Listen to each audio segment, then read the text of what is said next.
The final issue that we will address is the common trend by defense accident reconstructionists to calculate an occupant G-force from a collision after the fact. Usually these calculations show that the force of a collision was extremely low, and they often claim that it is impossible for an occupant to be injured from the crash. There are many errors in these types of reports, and we will now look at how it is virtually impossible to accurately assess the amount of acceleration this way. First, it is possible to calculate the acceleration that the target vehicle experiences, but you need to have some very important pieces of information before you can do so. This formula here is simply a different way of writing the conservation of momentum formula we saw earlier.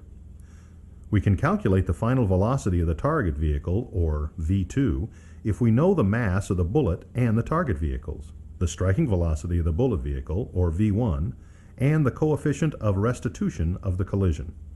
The coefficient of restitution simply measures the elasticity of the collision, or how much bounce the cars have when they collide.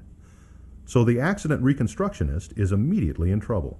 First, there's absolutely no way for him to know what the striking velocity was just by looking at the exterior of the car. A skilled engineer could examine the damage to the cars and provide a rough estimate of the closing speed, but it would be an estimate of a range of possible speeds and not a definitive speed.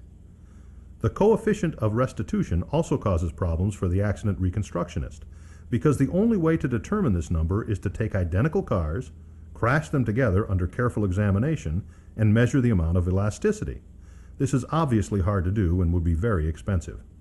The bottom line is that we cannot calculate an accurate estimate of the delta V of the target vehicle without these important pieces of information.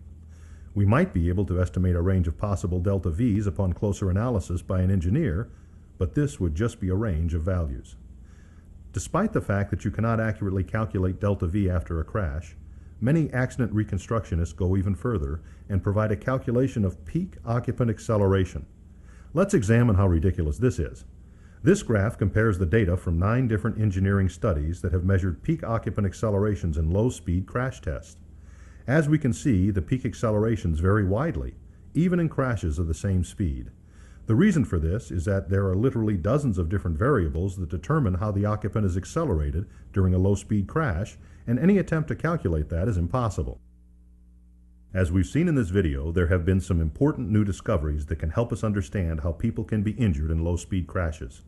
New discoveries should help us not only understand how to treat patients who have been injured in rear-end collisions, but also reduce the number of such injuries in the future.